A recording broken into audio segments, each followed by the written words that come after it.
Welcome to Not So Quiet on the Western Front, the podcast where we lift the lid, bust the myths, and explore the incredible history of the First World War. I'm Dan Hill, a military historian and battlefield guide specialising in the history of the war on the Western Front. And I'm Dr. Spencer Jones, author and senior lecturer in war studies at the University of Wolverhampton. This week, we continue our study of the French army in the First World War as we examine one of France's most controversial commanders, Robert Nivelle, and the April 1917 offensive that bears his name. What happened during the Nivelle offensive, and why did it lead to a mutiny in the French army?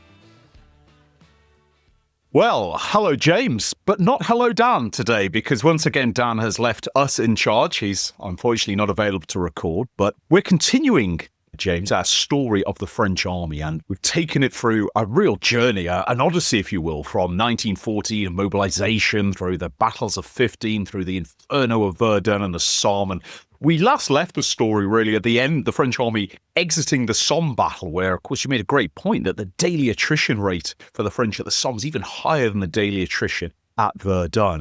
But we also made at the end of that podcast the point that at the end of 1916, the military minds within the Allies are not completely discouraged by what has happened. They think, well, we dealt the Germans a huge blow. We ripped the initiative from the Germans. 1917, if we do it again or do something similar again, then finally, I think the Western Front might crack. But one thing to note is, of course, that the Allied politicians don't necessarily feel the same way. There's been a change of government in Britain. In December, David Lloyd George has become Prime Minister. He's ousted the incumbent Herbert Asquith in a really controversial internal coup. He doesn't want to see another Battle of the Somme. And in France, too, there's changes as well, because though the military might look at this in terms of hard analysis and say, well, we've inflicted a lot of damage on the Germans, we've definitely taken the initiative from them. If you're a politician back in Paris, looking at the casualty figures and the cost of the war, you might think a bit differently.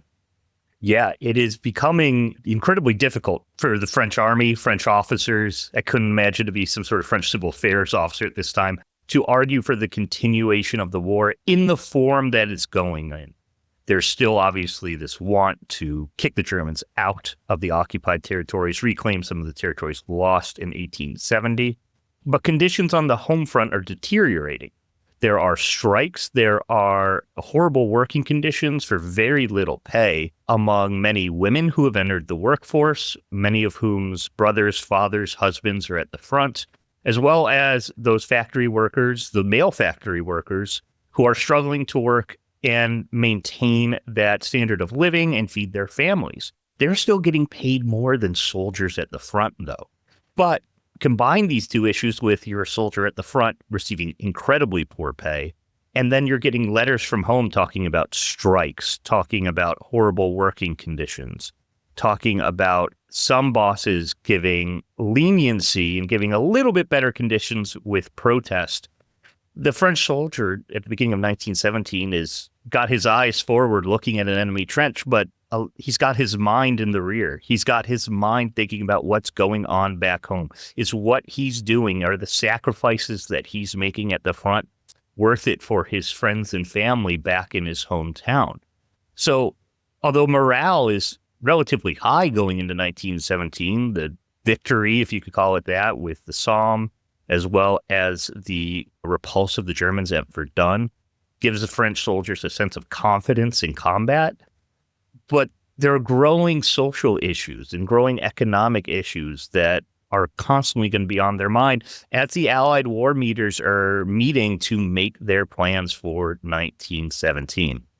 So with that in mind, obviously 1917 is going to be a massive year with the Allies all up and down the front, attempting again to coordinate themselves and get a large movement. But there are politics at play behind here. And just before we started recording, Spence and I had a great conversation about David Lloyd George.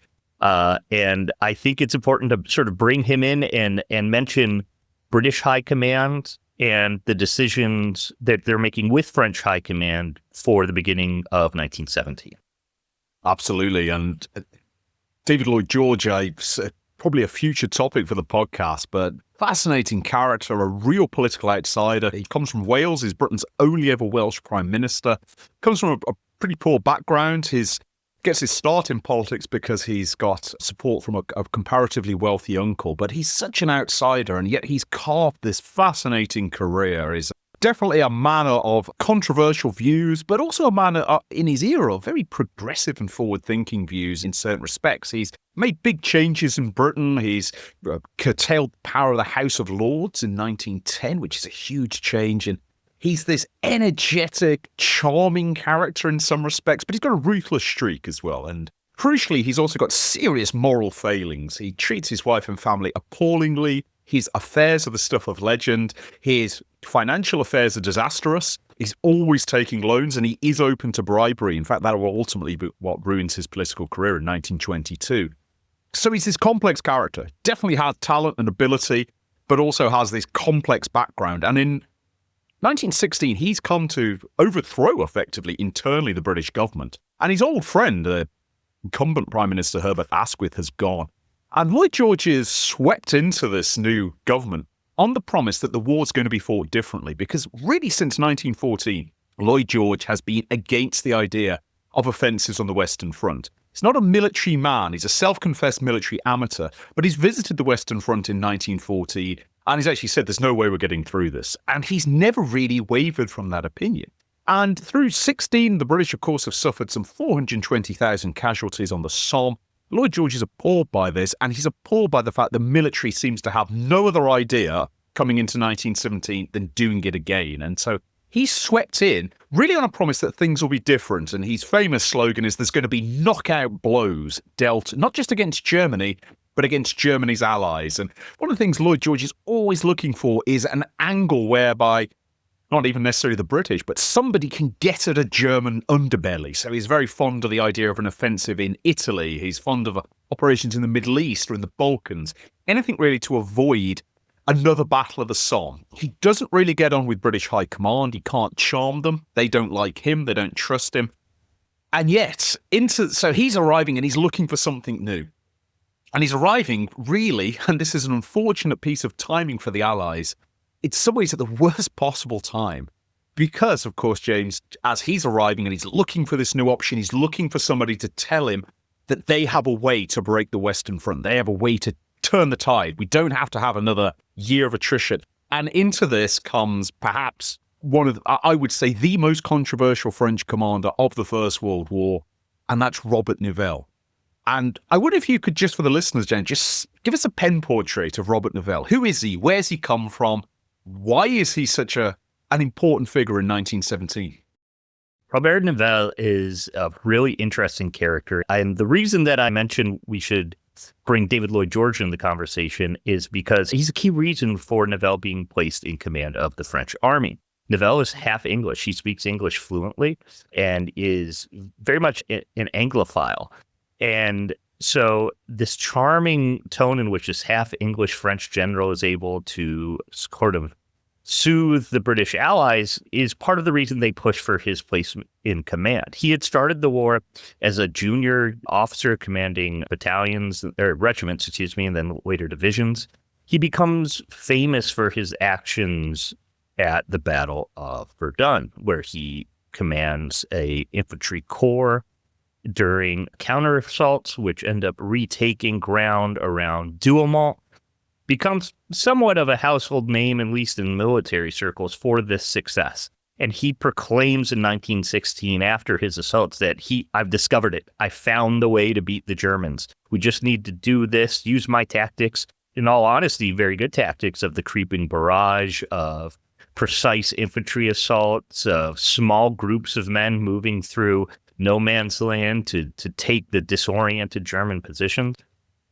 But the problem is that he's so charismatic and he is so sure of his success. A, he tells everybody about how he's going to bring success to the French army. B, he can't shut his mouth when the newspapers are around. So any word of his plans or his feeling for success are going to make it to the Germans one way or another. He's also, he's also disliked by much of the French high command. They feel as though he is an upstart, and they're not wrong. he is going to be launched into the position of commander-in-chief, relieving General Joseph Joffre, who has held this position since several years before the beginning of the war. And he's going to skip over several levels of command to get there, and several more senior officers, simply because they do not have a lot of friends in the government. Partly because they are very good at talking poorly about their subordinates or their peers to government officials, or about government officials in the case of Pétain. And so they are going to hold quite a bit of resentment.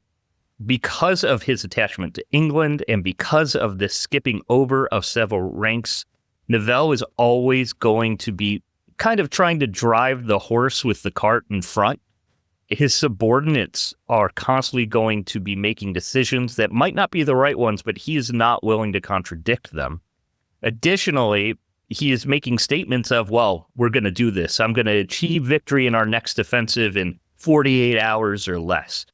At the same time that is happening, you have David Lloyd George, as well as French politicians, hearing him saying that and kind of saying, this is what we want to hear, without looking at the situation on the ground and seeing the reality of this. But Nivelle's grand idea for the French army is to coordinate with the British offensive, which will occur farther north around the town of Arras, as the French army attacks on the Chemin des Dames. And this is going to be the key battle of the French army in the spring of 1917. And I just want to very quickly get into what the Chemin des Dames is, why the French decide to attack there, why it is so difficult, and what kind of sets us up for the beginning of these assaults. So the Chemin des Dames is the road of the ladies, the way of the ladies, named so because I believe it was Louis XV's daughters walked along this trail during the middle of the 18th century.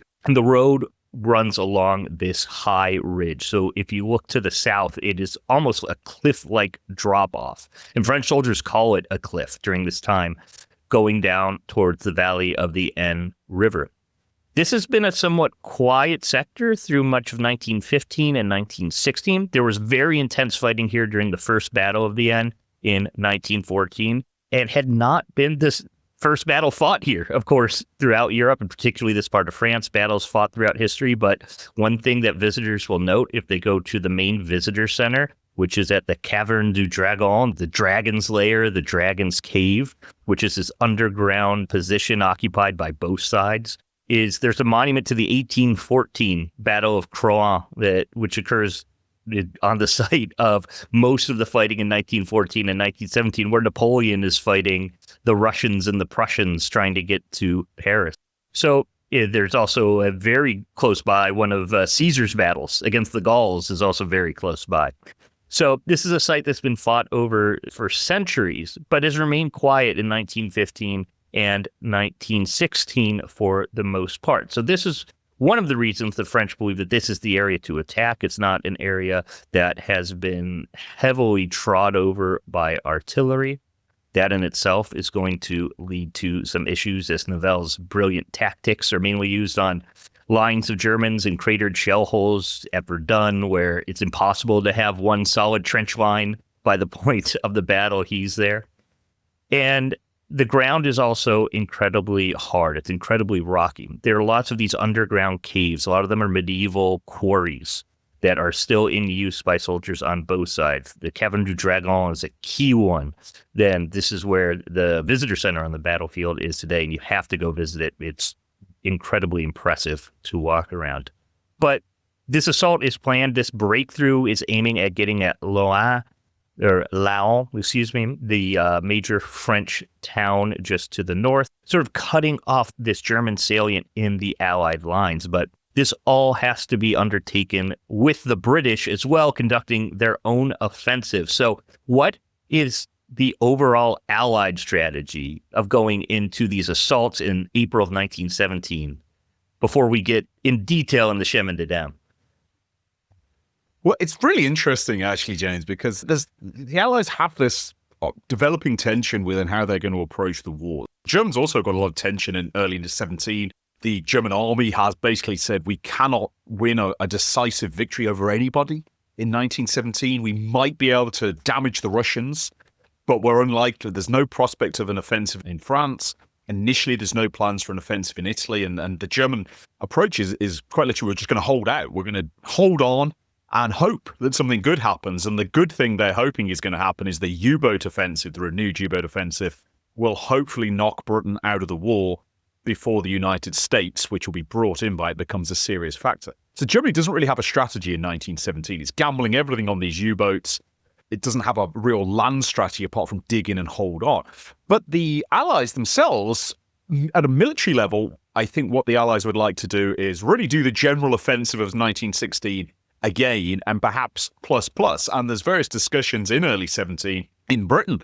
Henry Wilson, who is a controversial commander, he'll go on to be the chief of the Imperial General Staff in 1918. He says the secret to success in 1917 is the Allies need to fight 2 battles of the Somme at once.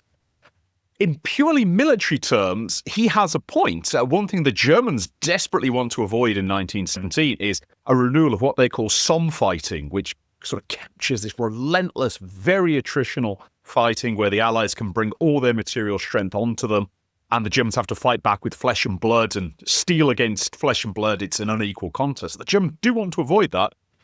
Thing is, although in purely military terms that has something to go with it, in human terms the cost of this is vast in lives, it's vast in money. And so there's this tension. The military want to do General Offensive Part 2 with the French, the British, and hopefully the Russians participating in it, maybe the Italians too.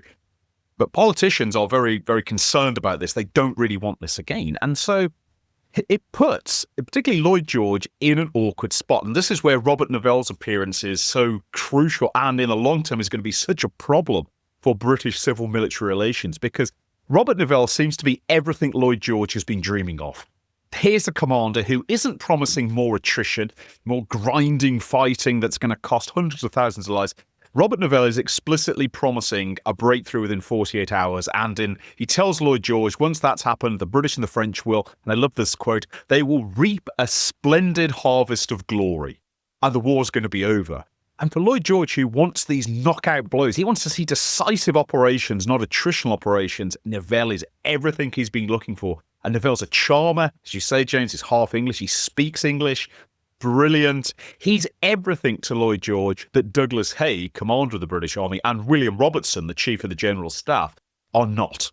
They seem unimaginative, stoic, difficult, stubborn, which they are to various degrees. And then Nivelle's here and he knows exactly what to say. And it leads to, as you've mentioned, James, Nivelle wants this combined offensive to really sort of pinch out the Hindenburg line. And if you look at the maps, we'll put some maps for this into the dugout, listeners, so you can see what we're talking about. The British attacking in the north around Arras, the French down on the River Aide.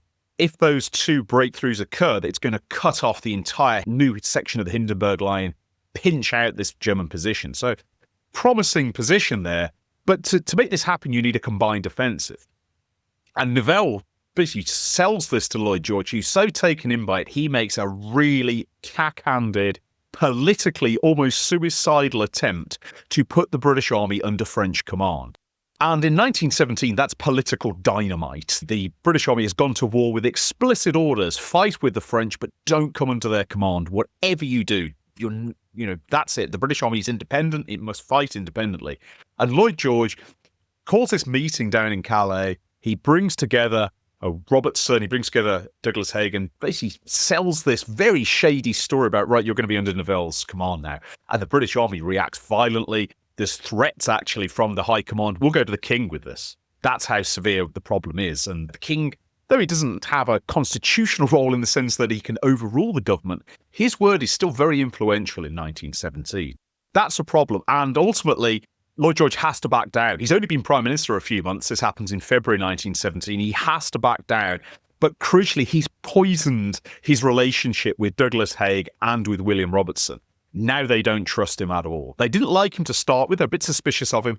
And now he's just made this awful attempt to try and put them under French control.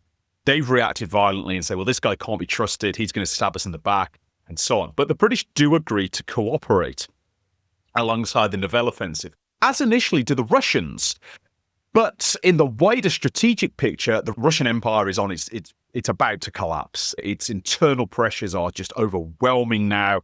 massive refugee crisis, problems of food supply, especially in the cities, Bolshevik agitation, and indeed other revolutionary groups agitating. The Tsar abdicates in March 1917, which is a fatal blow to the Russian army, because the Russian army fights primarily for the Tsar. Russian nationalism is a strange thing. It doesn't really map well compared to Western European nationalism.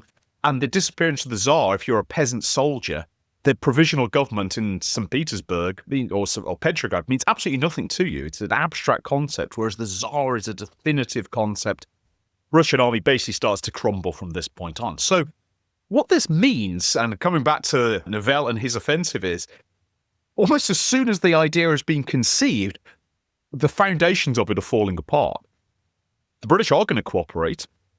They are going to be involved, but politically, this has now become a really hot potato. And in some ways, that's not Nivelle's fault. It's not his problem, but that's going to shape British operations. The Russians, who are meant to be launching an offensive in the Ukraine region to support this, they do actually get an offensive off, but the Russian army is in pieces, basically. It's going to be a rapidly wasting asset. So the Allies cannot count on the Russians.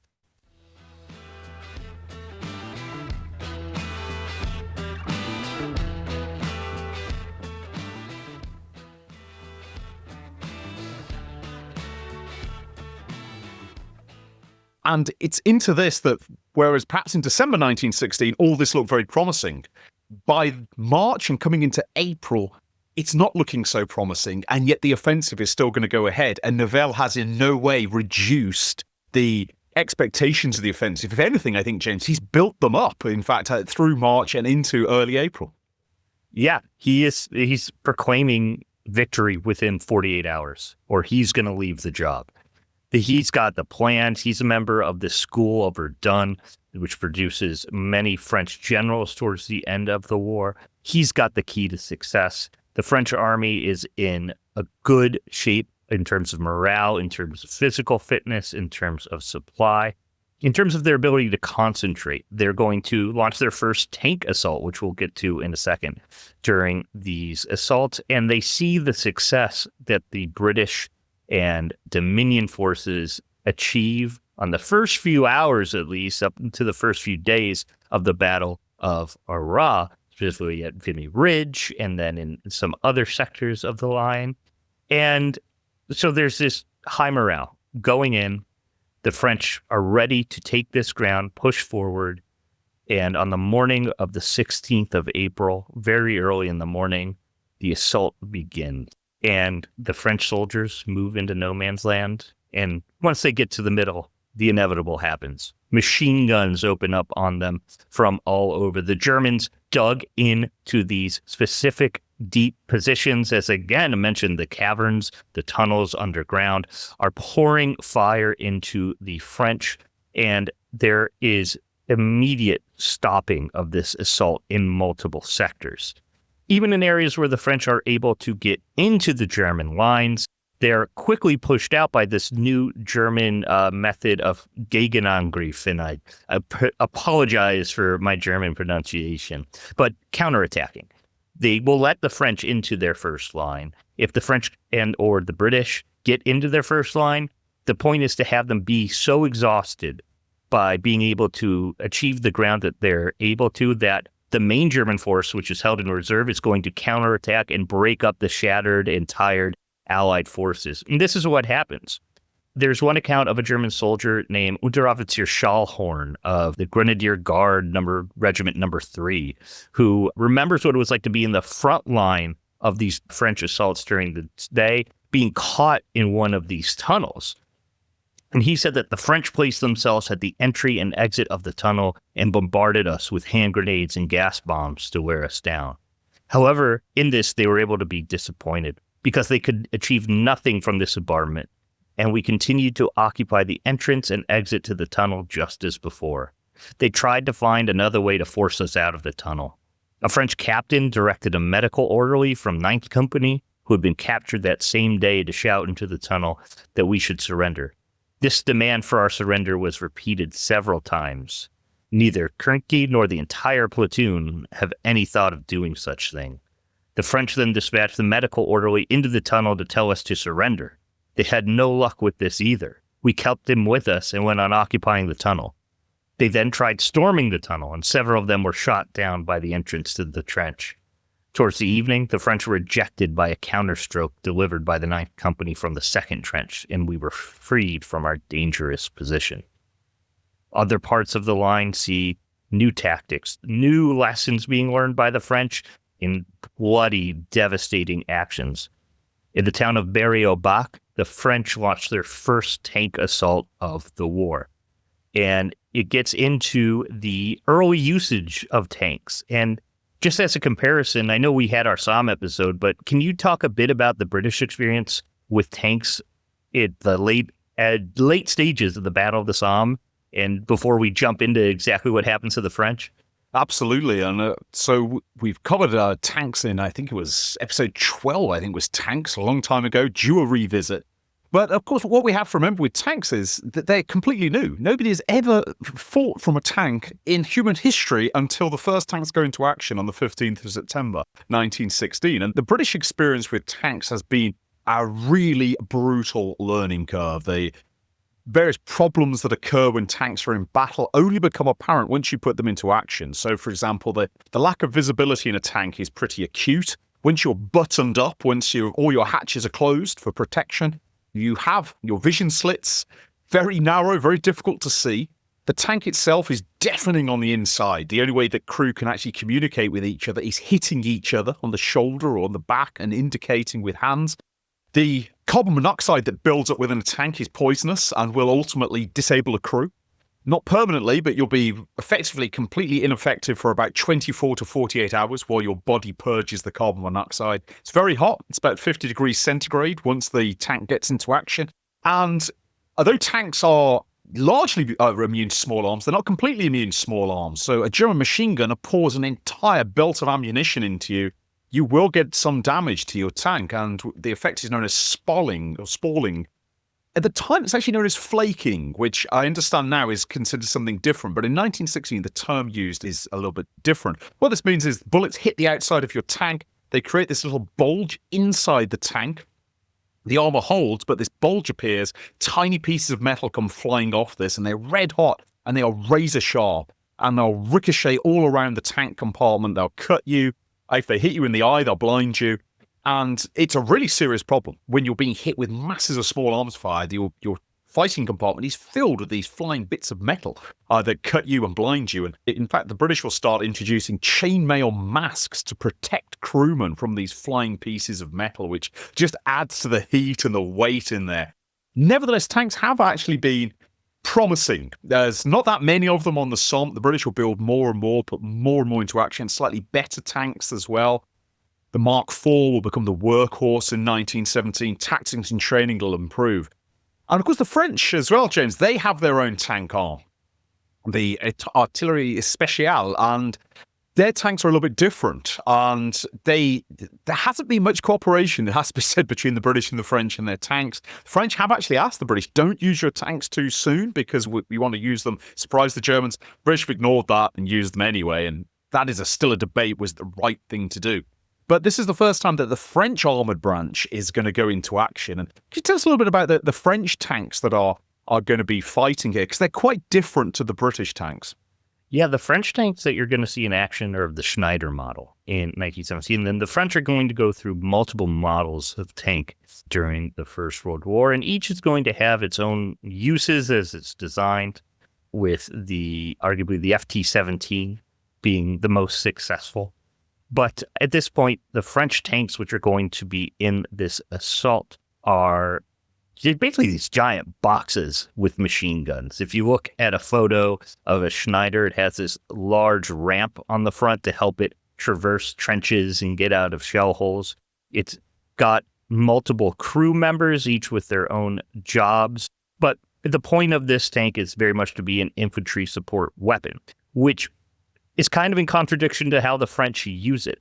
General Estienne is named commander of the assault artillery, l'artillerie d'assaut, which is what the French refer to of their tank arm, and kind of shows you the thinking of where do tanks fit into the battlefield if they're considered part of the artillery branch at this point. This artillerie spéciale is formed 15 days after the first British tank assault during the Battle of the Somme.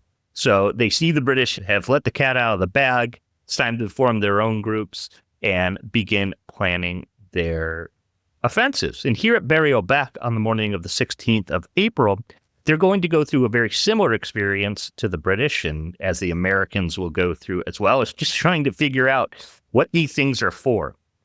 The French, as with everyone else, believe they might be this wonder weapon that's going to break through and be able to just drive and destroy the German frontline trenches, and then have infantry be able to exploit whatever successes they get. But they haven't learned yet that you have to coordinate. You can't just let these tanks go forward and hope that the infantry is going to be able to figure it out on their own. The experience of these French tankers is going to be horrible. 132 tanks are brought into this battle, and only 56 make it back to their organization area. 76 are left on the ground. 57 of them are destroyed by the Germans, and the others, just like with many other armies, break down to overheated, destroyed engines. Charles-Maurice Chenu, who's in the 5th Artillery Assault Group, wrote of this day, "Many tanks are already out of action, and we feel very small, very alone, with no infantry at our side. 100 meters separate the tanks that have deployed. We advanced, our eyes on the slits, worried by the inaction on the other side, by the unknown pitfalls that lie in wait for us. Our infantry is already so decimated that the last line behind us is barely occupied. I haven't seen a single machine gun, so there's no point in thinking about retreating. Clack, clack, clack, clack, clack. It came like hail, without warning. An enemy machine gun riddles us with bullets that rattle on the armor." So just the fact that these tankers, who are supposed to be supporting the infantry, helping create this breakthrough, feel lost and alone while you're surrounded by several other men in your own tank, kind of speaks to the failure that the French are going to experience at Berry-au-Bac with this armored assault. And they'll quickly take these lessons and put them into use later on in the war. But this initial experience is quite devastating. Up and down the line on the 16th of April, the French are going to run into hardships, even in those areas where they are able to break into the German line. And I want to very quickly get to two of the attacking corps that are involved, the 1st and 2nd Colonial Corps, soldiers who are going to be based around these French Marine regiments, but are also going to include about 20 or so battalions of Senegalese tirailleurs. These are soldiers from the west of Africa who are serving in the French army, many of whom not there of their own accord. And they are going to be among the main efforts for this shock that the French want to deliver into the German lines. So among these, it's very important to note that we call them the Senegalese tirailleurs, or the Senegalese soldiers, because that's how the French referred to them. But Senegal, at the time in the French mind, would also include most of French-speaking West Africa. So this includes Mali, Senegal, Guinea, Burkina Faso, Benin, parts of Niger. So it's this large area. And it's also important to note that these guys aren't one ethnic group. They are not speaking one language, although they're receiving their orders in French. So when we are also thinking the troops, it's important to note that you're talking about men from tribes like the Bambara, the Malakas, the Wolofs, the Toucouleurs, Mosis, Zarmas, Hausas, many of these groups from West Africa who are incredibly different to each other, similar to, say, the French and the Germans or the French and the English all serving together. And these soldiers are going to be sent in their battalions to augment French Marine units, often in incredibly horrible conditions. Just to highlight one example here, in the 48th Battalion of Senegalese tirailleurs, who are going to be assaulting on the early days of this offensive, their GMO, their war diary, records that the battalions did not possess many of the new models of rifles with no more than 120 cartridges per man and 6 what they call fusil mitrailleuse. So this is the Shosho light machine gun. Their bayonets are in poor position. They don't have enough ammo. They just have a coupe, which is the machete that they carry with them. Their rifles are in horrible conditions, and it is going to show that these men are treated, for the most part, like cannon fodder. They're going to be clearing the front in front of the European troops as they advance, buoyed by European NCOs and officers, and the results are going to be devastating them. Incredibly brave soldiers. They're fighting for an empire that has conquered their homeland, and they're going to suffer accordingly, not only during the actual fighting, but in the conditions. They're going to be disproportionately suffering from frostbite, from trench foot. They are not well taken care of by their officers, by their NCOs in many cases, and they're not used to the condition. But they form a key part of this early assault during the Battle of the Chemin des Dames, so you have to be able to mention them, and you'll see some of their really interesting West African monuments, very beautiful monuments, when you go to the battlefield. But the Chemin des Dames is not a one-day battle, just like we say. Everyone loves to focus on the 1st of July for the Battle of the Somme. It continues on through April and May. And there's growing tension among Allied high command as we go through April and into May. And I don't know if you want to talk about that as well as the political situation that's developing as this 48-hour goal, this 48-hour promise is falling apart. Interesting point, especially from a British perspective, because the British offensive, of course, at Arras gone off a few days before this. And the opening of the Battle of Arras, which we know is the first Battle of the Scarpe in Britain, has actually gone very well. Perhaps the most important moment is the Canadian Corps sweeps over Vimy Ridge and captures this really important high ground, and in a fabulously well executed operation, which is aided by the fact the Germans have made a mistake on this part of the front. Their counterattacking forces are way too far away. They can't get up in time, and so the front lines basically get overwhelmed quite dramatically by the British. It's the biggest advance the British have made since the dawn of trench warfare. In difficult conditions, this is a tough area of the front. The weather's appalling. The winter of 1916 and 17 is the fourth coldest in Europe in the 20th century. So it's bitterly cold even in April. Snows on the ground and things. But it's gone off incredibly well. And back in London, Lloyd George is delighted by this because he knows Nivelle's going to strike about a week later down on the River Rhine. And he thinks, this is it. This is all coming together. I can see this. There's a mood, and it's really important in Britain because Britain is getting ravaged by the U-boat campaign in April. April's going to be the worst month of the U-boat war in either the First or Second World Wars. It's that ferocious. So Lloyd George is sweating about U-boats, but if the Western Front collapses, well, the U-boats aren't going to be such a problem. So for about a week, Lloyd George and the War Cabinet are really high on this. They're waiting for the news to come through from Nivelle. He's going to break through as well. Now, there's already indications down around on the British front, things aren't going to go quite as expected because the British break through so deeply. They actually think the commander of the army, Third Army, Edmund Allenby, he misreads the situation and he thinks the Germans are broken and they are now in a state of retreat. And so he wants his army to engage in pursuit operations, but he's misread the situation and the Germans are going to be mounting a very fierce defense very soon after that initial breakthrough. And it's not a pursuit operation at all. It explicitly needs a pause, a build-up, and to attack again. And that doesn't really happen. And in fact, the Battle of Arras for the British is going to degenerate into some of the worst fighting. And the May period of this battle is absolutely awful for the British Army. Some of the worst individual days of the war occur in this. And the daily attrition rate will actually be the highest of any major battle, any major offensive battle, I should say, that's fought by the British on the Western Front, because the British are basically throwing themselves thinking, well, the Germans are on the run, they've nearly had it, and they're throwing themselves into very strong German positions, suffering huge casualties. It will actually lead to all kinds of problems. But that's all still to come in the future, because for this precious week, everybody thinks this is going to work. And then, of course, the news comes through, well, the Nivelle offensive isn't going quite as well as we anticipate. It's not quite working. There's also some bad news from Russia. There's supposed to be a Russian offensive on the Ukraine front, and some of it gets going, but most of it doesn't. There's clearly problems in Russia. That's not looking so great. And suddenly the mood in London is, well, what's happening? Something's going wrong here. And then, of course, gradually the news starts to reach London and indeed the British Army. Well, it's not just been a setback at the River Rhine, but it's having profound effects on the French army.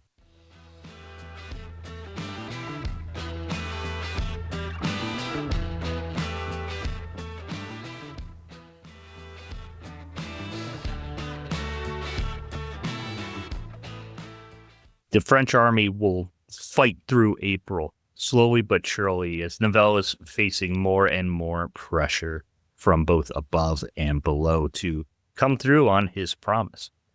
There are French successes as we continue on, but the casualties are horrible. From the 16th to the 30th of April, and the three armies that are heavily involved in this, the 5th, 6th, and 10th, there's going to be 13,083 killed, 16,968 missing, and 52,332 wounded.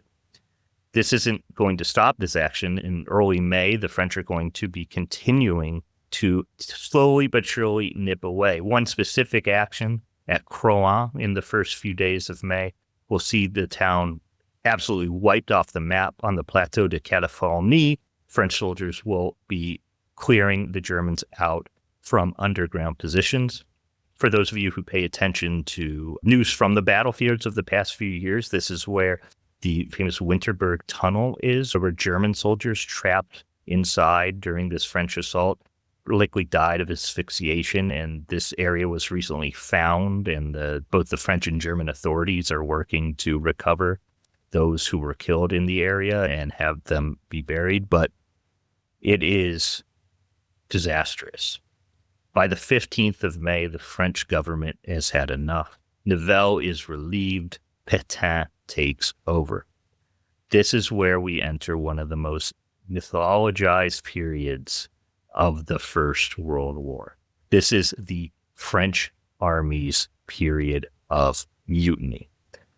It is really important to note, this is not something that is solved by Pétain being appointed to command the army. The height of this insubordination, really this collective insubordination, actually comes after he's already been placed in command of the army. But the experience will live on in greater Allied memory, simply due to the fact that it is so out of the norm. It is so different from what you expect out of a professional military in the 20th century. But I'd encourage everyone to really think about this much more as a social and a cultural event than a military event. Think about the term mutiny. Why are we applying this term to this event? Is a bunch of soldiers saying, I don't agree with this war? Is that a mutiny, or is that them voicing their political opinion? For anyone who has been in France during a rail strike, you've probably seen something akin to the French army mutinies of 1917. It's a common trope today that the French know how to do a good protest. It's cultural. This is how the French voice their disagreement with what is going on. Now, when you put this in a military sense, of course, it becomes a bit different. A lot of work has been done on this recently by some great historians, both in the French and English-speaking world. My personal favorite is the work that André Lloyd has done, and he says that there's about 108 documented instances of insubordination. That could be anything. That could be men refusing to go back into the line. That could be men just voicing their opinions, maybe handing out pamphlets against the war, or to say, hey, look at what the Russians did. We can be involved by that. It does affect at least half of all French divisions on the Western Front. So the numbers involved may have been in between 25 or 30,000 men. Again, a very small, relatively proportion of the army, but throughout the entirety of the army. And that's what scares folks. There are instances of battalions refusing to remount the line, saying, hey, listen, we'll hold the line, but we'll not assault.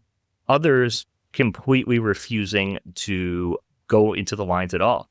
Even before the assault, the Russian brigades that are serving on the Western Front as part of the French army, in this political sense of the Russians trying to say, well, we're here as well, actually have to vote to go into the assault on the 16th of April, with the news of the February Revolution fresh in their ears from back home.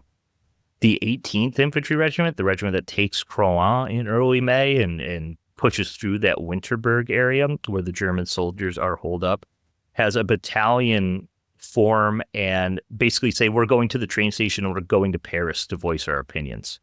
They're dispersed, but not before a few of them have to flee. One soldier who's actually sentenced to death for being one of the most vocal figureheads during these protests actually has to escape to Spain and survives. He's one of the only men in French history who's been condemned to death that survived, I believe, until the 1980s. And he comes back to France later in his life. There's also this idea that it was all representative of one group in French society, and that is the working class members of the city. A lot of whom of city culture, some of whom may have had previous criminal backgrounds. 62% of all mutineers who are charged with mutiny had no previous criminal record or previous military record speaking poorly of them. There's also the myth, as I mentioned, that most of these men are from an urban environment. André Lloyd takes 400 mutineers in his study and finds that only 14 of them are factory workers. 9 of them are miners. The rest are probably peasants from the farms. So this instance of disobedience, really collective disobedience, is shocking. It is part of a really dark period in the history of the French army. Is it a taking up of arms and a collapse of the French government and the French army? I would say not. It is really cool to say, hey, there are French soldiers flying red flags. It's a very critical point in the war. But I would say it's much more reflective of French society and French culture in the ways in which they voice their opinions than it is any comment on their ability to fight the war or their willingness to fight the war. They just want the war fought in a different way. They want more leave. They want better conditions. They want better pay. They want their families at home to be in better conditions. That doesn't mean there aren't shouts of down with the war, but the vast majority of French soldiers do not agree with this. They're copying what they hear is going on at home. In the spring, 100,000 workers in Paris, most of them women, go on strike. They're copying what they hear is going on from their families at home. The soldiers are not alone in this protest. This is the entire nation telling the government, we have to change how this is done. Within the army, with the taking over by Pétain, things do begin to change. Drunkenness it comes down, but also the amount of time men are allowed to go on leave is raised. More men are allowed to go on leave at the same time. And we get into a period of pay being raised, conditions being better. Pétain is considered by his soldiers to be a man of the soldiers, and this will play out in 1940 when many will follow him. But the situation is now changing. And the French army, as we'll see, continues to fight through 1917 and, of course, into 1918. But on a large scale, the Chemin offensive peters out in May, and you have the famous words that Pétain was said to have uttered, which is, I'm waiting for more tanks and the Americans. And that is the tone that many historians have viewed about the French army for the rest of the war, at least up until the beginning of 1918. But the French are going to continue taking part in offensives throughout the rest of 1917. As I said, this is an incredibly mythologized part of the war and a part that we don't necessarily understand. There's plenty of work that still needs to be done in whatever language you're studying this in. Hopefully you'll speak some French so you can read the sources, but this is a point that needs to be understood in a much broader sense, culturally, socially, and historiographically than it currently is. I don't know, Spencer, do you want to talk at all about some of these other big themes that come out of the spring of 1917? Absolutely, and I think great description of an army that's really at its psychological limit. But an important point is that this is not the apart from a few fringe figures on the absolute edges of this mutiny. This is not the French army saying we cannot fight the war any longer. We can't do it. We're laying down our arms. This is futile. It's more of a protest, and I think this is what differentiated a little bit from the common image. When we think mutiny, you might think mutiny on the Bounty or something like that. You'd take control of everything and do something completely radically different with it. And certainly that's the British perception of what's happening in the French army, which I'll come on to in a moment. But you made a great point, James, that this is more a protest about conditions, about the way the war is being fought, more so than the war as a concept. And things like, improved leave, better rations, better treatment for the soldiers. This is almost, and I know some historians have drawn this comparison, it's more like a workplace protest. If you've been in France for any length of time, at some point you will have encountered some sort of strike.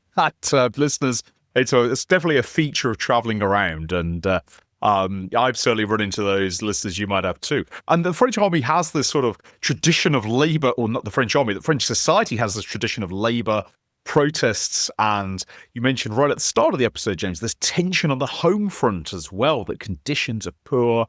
And there's been this massive sacrifice has been made that we've been covering in these episodes. Millions of Frenchmen killed and wounded, lives upended, hundreds of thousands of French in occupied areas.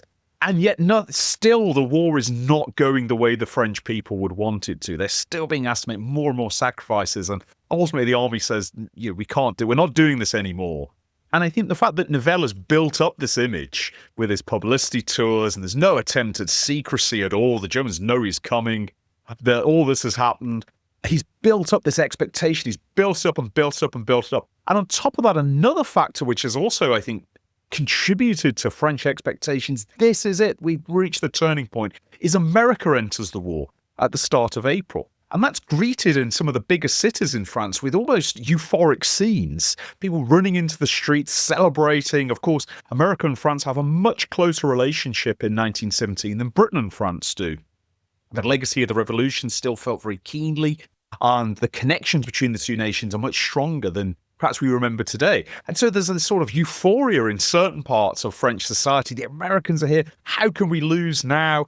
And there's an idea that just an army of cowboys and Native Americans is going to disembark in the next few days, and they're going to be amazing and turn the tide. And of course, it's going to take a long time. So there's all this expectation combined with this pressure, and then when it doesn't work out, there needs to be a pressure valve to release some of this frustration. And for the British, the French let the British know we've got a problem. We've got a serious problem as in discipline. British intelligence picks this up as well, and the British army and the government immediately go, right, we've got to keep this absolutely quiet. We can't mention this. There's a real fear in Britain. Well, this is going to spread. The British are aware that the Russian army is suffering mutinies and all kinds of problems. Now the French army is suffering mutiny and problems. Is this going to spread to Britain? And coincidentally, in May 1917, there's a big wave of strikes in Britain. There's a big industrial protest, a series of industrial protests. Now, this is mainly about pay and conditions, as it so often is. But to a British government who knows Russia's in dire trouble, the French army's in dire trouble, the U-boat offensive is still inflicting massive casualties on merchant shipping around Britain, and there's all this wave of industrial unrest in Britain. This is a disastrous period. And then on top of that, there's various inquiries start to report in 1917. The Gallipoli inquiry, the Mesopotamian inquiry, which is looking at why did a British and Indian army surrender at Kut in modern-day Iraq, now Mesopotamia, which is really, both these are critical of the government. The government's not run these operations properly. And for a time in mid-1917, there's a genuine concern in Britain. Everything's going to fall apart. The Allies are going to suffer internal collapses, one after another. And there's a fear this is going to spread to the British army as well. And that's going to shape British operations in the latter half of the year. Mentioned earlier, this tension between Lloyd George and Douglas Haig. Douglas Haig wants to keep attacking on the Western Front. He's been coveting an offensive at Ypres for years up until this point. He wants to launch that as soon as he can. Whereas Lloyd George is very doubtful about this and saying, well, hold on a minute. The French are out of action. The Russians are out of action as well. How's this going to work? All kinds of problems there that's going to lead ultimately to Third Ypres and Passchendaele. But this is actually, I think, politically, this is quite a moment of crisis politically for the Allies. They have a serious problem, and it's happened relatively quickly. From this point we said at the end of 16 into the start of 17, there's a certain degree of optimism that we've really we can finish the Germans off in 17. And of course, that's matched by the Germans going, well, we can't do much this year, just hold on. 5 months in, everything's changed. And it's a dramatic moment for Allied fortunes. But one of the things that I think is interesting is the Germans never get any perception that anything is going wrong with the French army, or they don't understand there's been a mutiny. Their intelligence does not pick this up. And I just wonder if you could just talk a little bit about how the mutiny is observed, reported on, and censored, actually, in France. Yeah, the mutiny in itself is quite interesting. The French do attempt to cover this up. There are some executions of soldiers, but the mutiny as a whole is, of course, covered up in mail. It is covered up in the news as well. It's not very visible, and it speaks to this world where there's the world of the front and the world of the rear. There is a world in which the soldiers exist that, to this day, soldiers will tell you, people who haven't been there don't understand. And that is at an extreme during the First World War, even though they're fighting within their own country. The French do a great job of sort of squashing down on not only the mutineers, as they were called, but also being lenient on those who may have taken part but weren't the leaders. They also are able to keep mail censored to the point that there's understanding that there's disturbance, but nothing of the scale in which some instances occur where soldiers actually leave the trenches and march to a train station. But the fact that the French army is able to turn this around really means that this is a blip on the radar in the timeline of the First World War. This is a very quick occurrence, only a few days, maybe up to a week and a half, 2 weeks, where there are instances of this happening. So there's not a lot of time for it to be reported. There's also not a lot of time for soldiers to write home and tell their families at home what exactly is going on. Not that a censor wouldn't cross those lines out. But it is solved so quickly, and the conditions and complaints of the French soldiers are addressed so quickly that it's yesterday's news even before it's over in many senses. And it is part of this divide, as I started this with, it is part of this divide between the front and the rear. Now, the Nivelle Offensive, as we mentioned, does come to an end in May, and the mutinies overshadow, really, this battle. It's a horrible battle, but I might be incredibly bold here and say that I think the Chemin offensive, the Nivelle Offensive, should get the same treatment that the Battle of the Somme has received in the British historiographical circles over the past 20 years. It's a horrible battle. For those who are there, who are fighting on the Chemin des Dames, it's disastrous. It's some of the worst days of their lives. You can't deny that. But it's also the largest gain made by a French army since trench warfare began.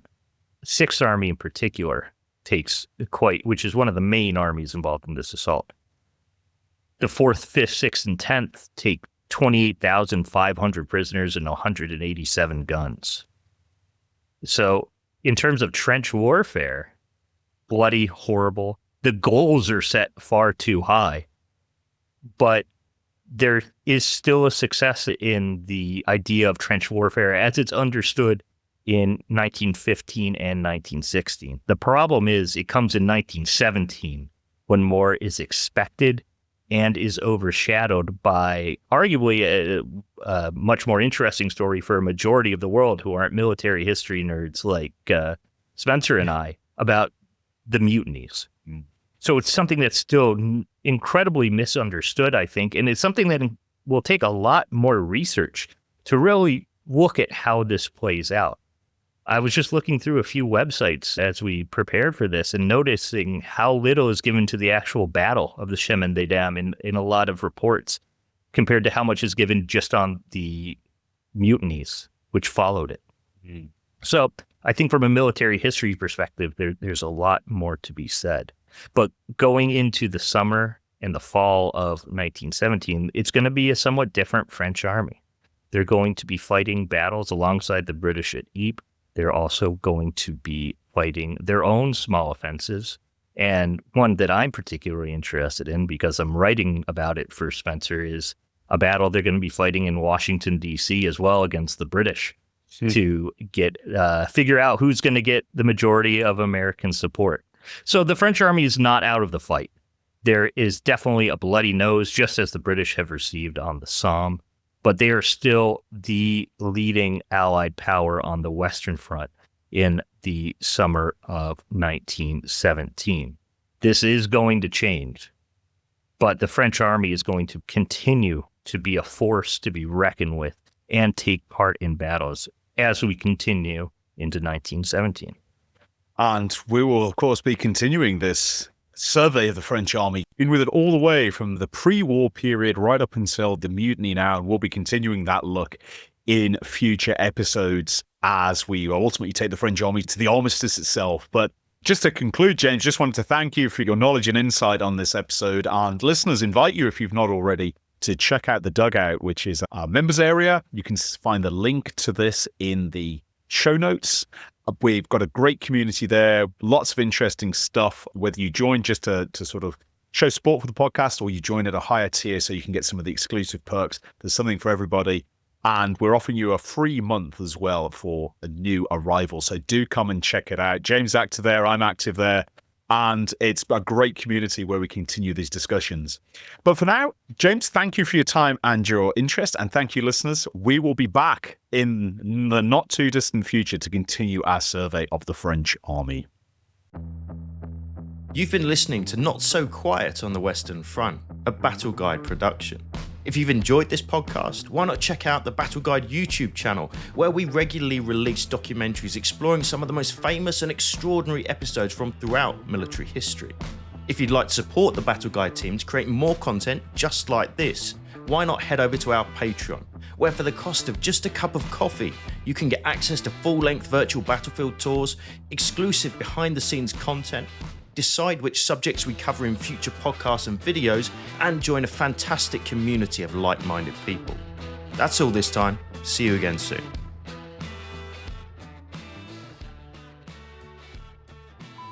Just to highlight one specific example here, several of the soldiers of...